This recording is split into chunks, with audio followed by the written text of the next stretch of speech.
Unfortunately, not as much coverage today, and because of that, it looks like no one is covering the lower semis. Smooch.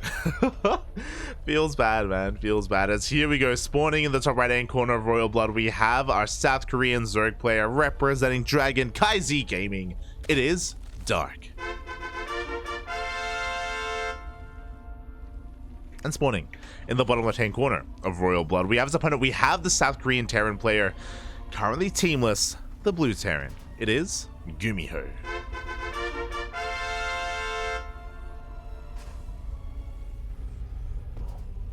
Vámonos, papi, vámonos. And this is why I love Dark. He is one of the more aggressive players out there in Korea, and he's going to be going for a pool first. Now, a normal pool first opener is pretty safe overall. This will protect you against any kind of proxy Raxes, and GuMiho is the kind of player that's willing to be cheesy. So this is going to be a safe opener, but this safety can quickly turn into aggression, especially if Dark does prioritize his gases, and that is looking to be the case here. He's going for a pool hatch gas opener, and from here Dark can skip link speed and he can go into a fast Roach Warren if he goes unscouted. And we can see that GuMiho back at home is going to be skipping his Reaper and skipping his SCV Scout. And there's that Roach Warren. Ay. So GuMiho is being very greedy. He's not respecting Dark at all. Is not going to be scouting anything. And because of that, this Roach push is going to catch GuMiho completely off guard. Ay.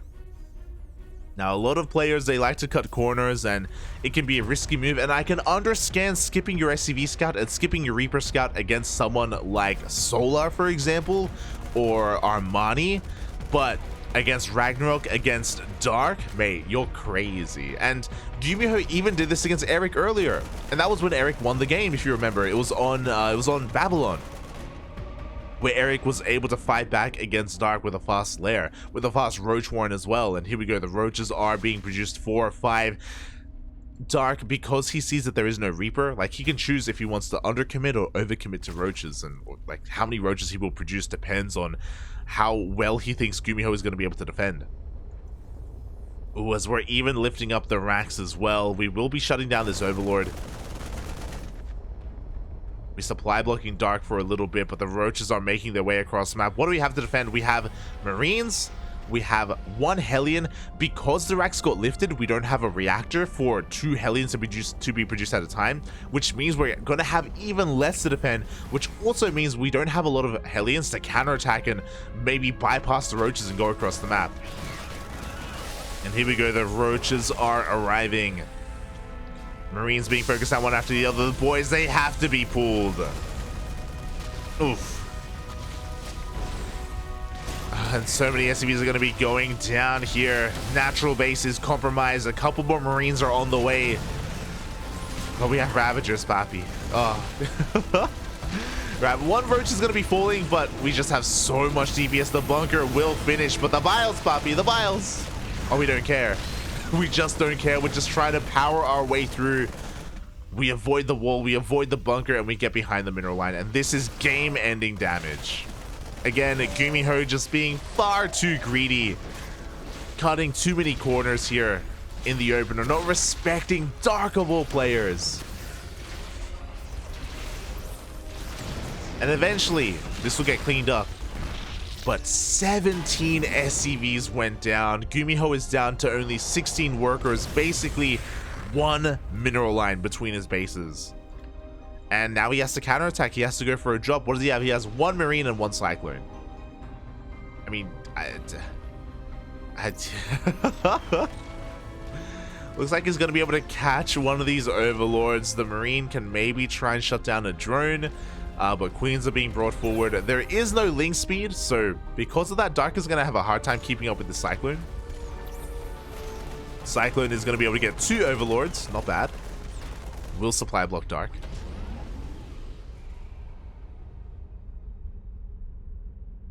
Oof. And a second Cyclone is joining the fray as well. GuMiho could even force a cancel on this 3rd base. But he wants more than a cancel. He wants a queen, and it looks like he will catch one. Ooh, one queen goes down. GuMiho doing a lot with a little right now. Queens are focusing down the medevac, and it looks like the lockout is maybe a little bit too good. Ooh, the queens do barely pull back in time. Link speed is going to finish up in a couple of seconds. Oh, a little bit of miscontrol as the Lings do go across the map. GuMiho was not paying attention to his cyclones. Oof. And we do get a surround. Nice control from Dark. He, just barely doesn't get the Hellion. Just barely, but we have more Lings where that came from. We want it, Papi. We want the Hellion.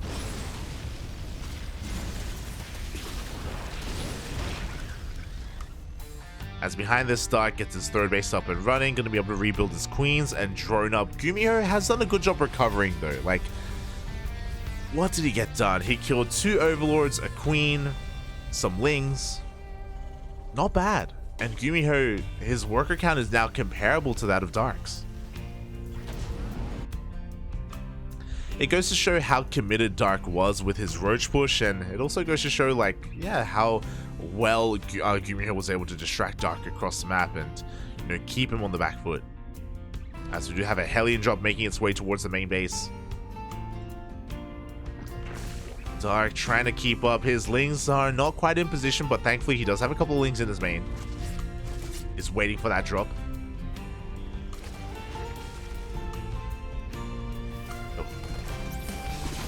As the Lings of Dark just poke and prod wherever they can. They haven't confirmed the additional racks, as we can see that GuMiho is not going into mech. Dark unawares.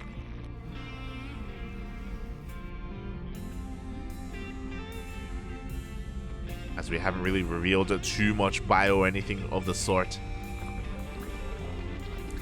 And yeah, things are going to be slowing down from this point. You know, Dark has to resaturate his bases. He can't quite end the game, and GuMiho has been able to recover.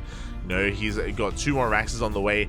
No third CC yet. And the longer this goes on, the more likely we see GuMiho going into a 2-base all-in, which can be pretty devastating, especially if Dark is caught droning. So we'll keep an eye on things. So far, our 5-rack setup is looking quite solid. The tank count is getting higher and higher. Only 2 tanks for the time being. We still have the opportunity to throw down a 3rd CC. As we've got Stim, Combat Shields is on the way, +1 as well.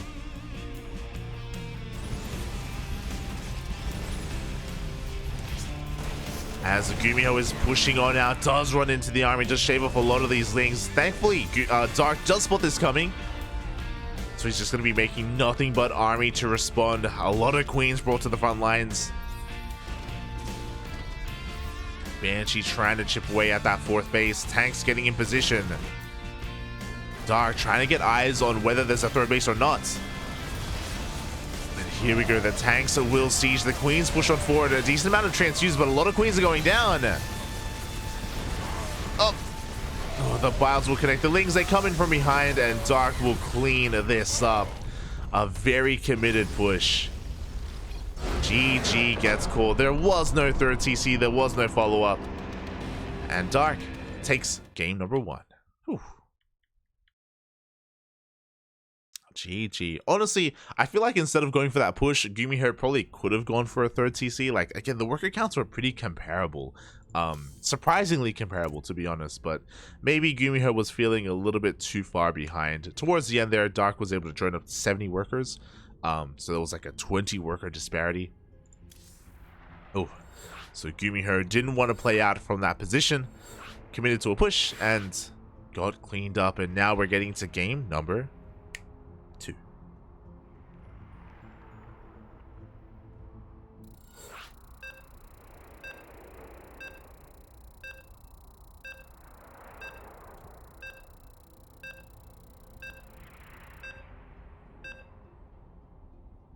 Oh boy, here we go.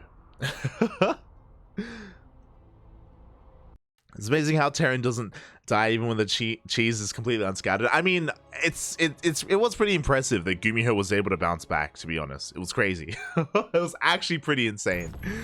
Oh boy, but in the end, it wasn't able to pull it off. And spawning in the bottom right-hand corner of Gress Farm, we have our South Korean Zerg player representing CranKy Z Gaming, leading the series 1-0. It is Dark.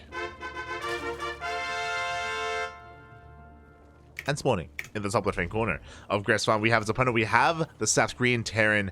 It is GuMiho.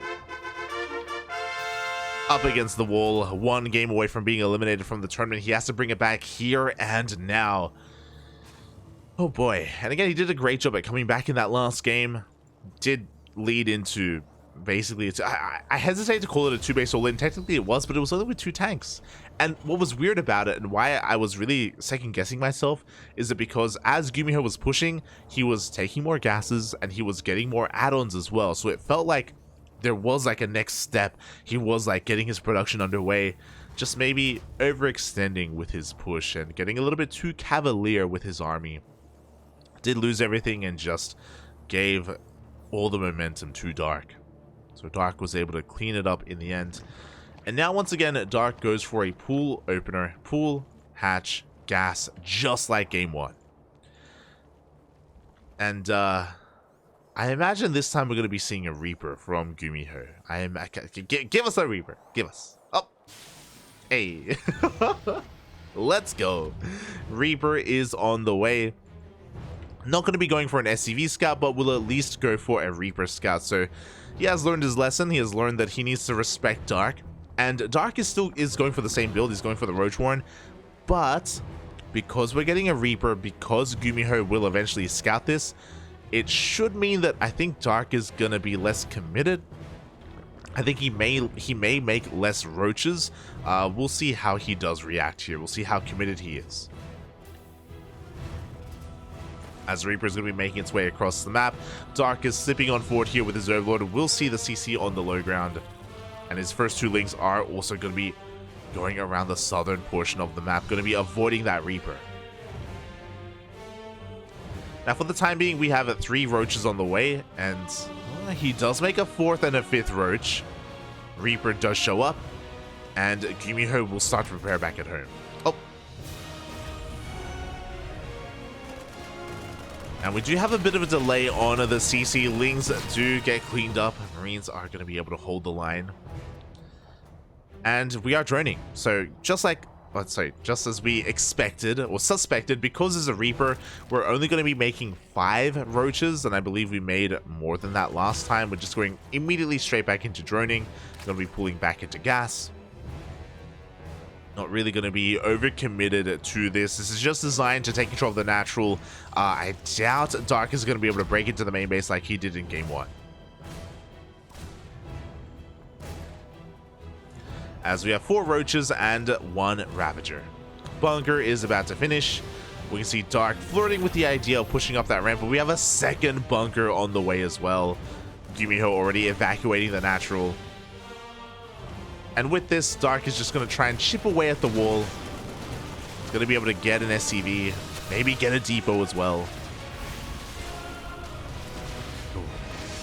Gets the depot, maybe a reactor. You know, he's finding some damage, nowhere near as much economic damage as he found in the first game, but that damage nonetheless.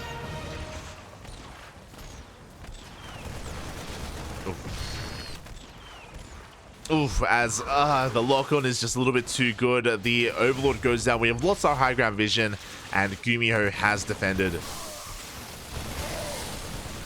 Another lock-on as well on the Ravager. Nice target firing though overall. Ooh, the Marine count gets completely reset. Oh, and we almost get the Cyclone. Again, behind this we have Link Speed on the way. We're saturating our natural. We're going for a 3rd. Again, Dark only making 5 roaches. Does get cleaned up. And now we are going to be transitioning out. So what's important is that Dark was able to get how many Marine kills? 4 Marine kills. That will slow down the drop, but the drop is still coming. The medevac is done, and GuMiho is going to be counterattacking once again with 2 Cyclones. Oh boy. The difference being, because Dark started droning up a lot earlier this time, Link Speed is almost done. So these Cyclones shouldn't get anywhere near as much damage as they did in game 1. Well, we'll see though. As it looks like one of these Overlords is a little bit exposed. Lings are coming out. Speed finishes up in 3 seconds. The Overlord does cause these Cyclones to be dropped, but the Lings are here. The Overlord will be saved. The Queen's going to be rotating over as well. And so far, the defense from Dark has been far better. Cyclones haven't found any damage. And the Lings are going for a bit of a counterattack, but the wall is a wall. GuMiho going for a 3rd CC behind this. So he's just macroing on up, getting into a standard game, into a standard setup.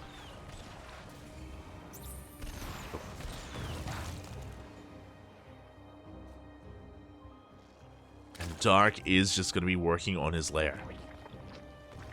A relatively... never mind. I guess we have some catching up to do. So we have the lair on the way. Finally, we're taking the rest of our gases as well. Oof. Yeah, we're just going to be getting into the mid game. But of course, with Dark relying a lot more on Roach Ravager, there is no Bailey Nest. So with this fast lair, I imagine we're going to be getting into Roach speed and going into 1-1. That would make the most sense. Just as a bit of a stepping stone to eventually get into Lingbane. The game will slow down.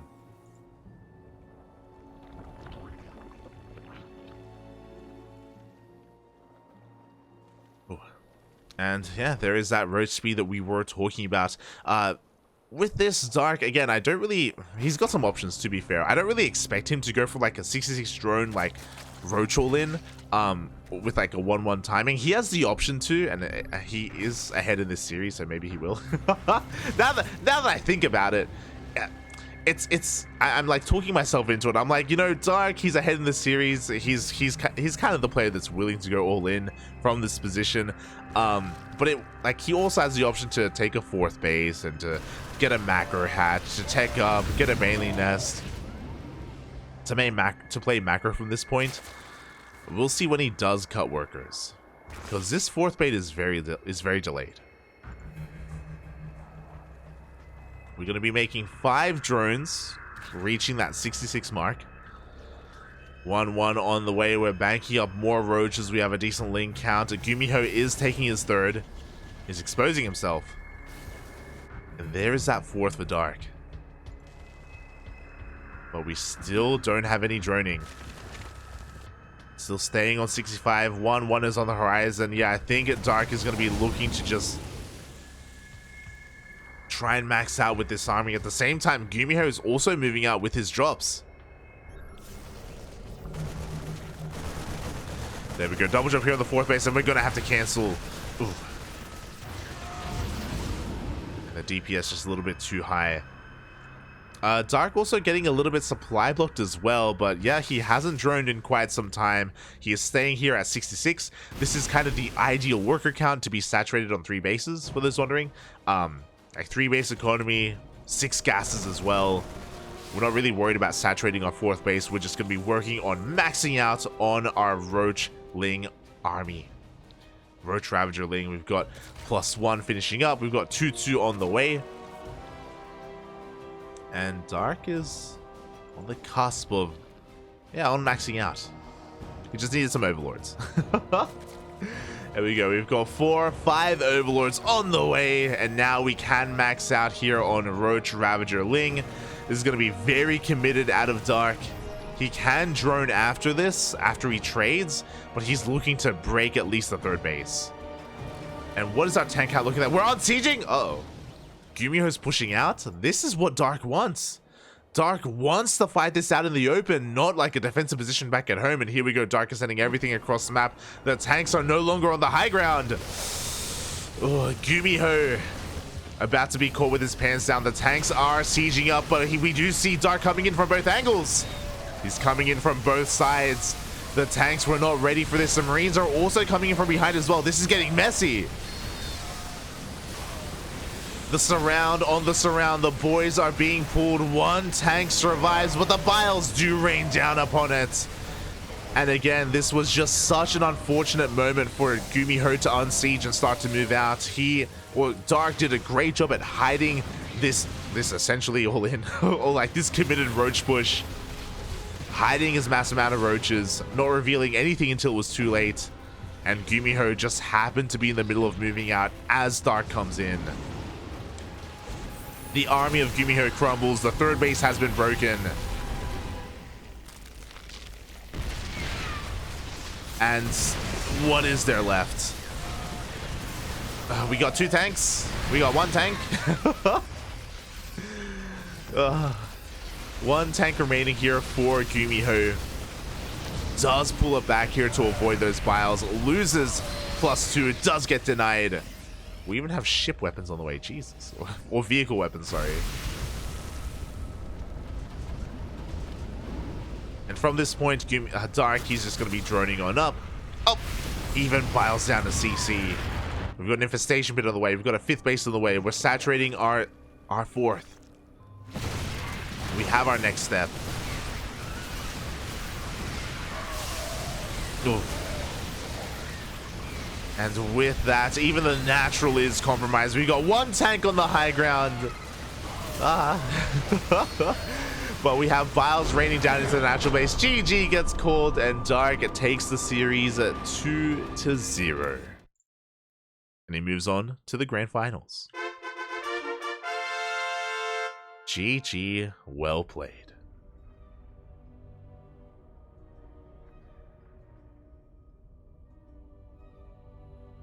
Ooh. GG, congratulations to Dark as he advances on to the grand finals. And again, that was a little bit lucky of him as well. I say lucky, to be fair, I do think that he was intentionally hiding and delaying his roach push as well from GuMiho. So GuMiho assumed that it would be safe to move out. The 1-1 timing had come and gone. If you remember, Dark started up 2-2 like just before he really committed to the push. So he was purposefully like keeping his army back here, just waiting a little bit longer, looking for that moment when GuMiho was vulnerable, and he just dove on it. He just dove on in. And with that, I believe we're going to be heading over to land of America. Yep. So, I don't think many people were able to see MaxPax versus Creator, unfortunately, but MaxPax does take the series 2-0 over Creator, and we have a European versus Korean finals. Dark versus MaxPax. Let's go.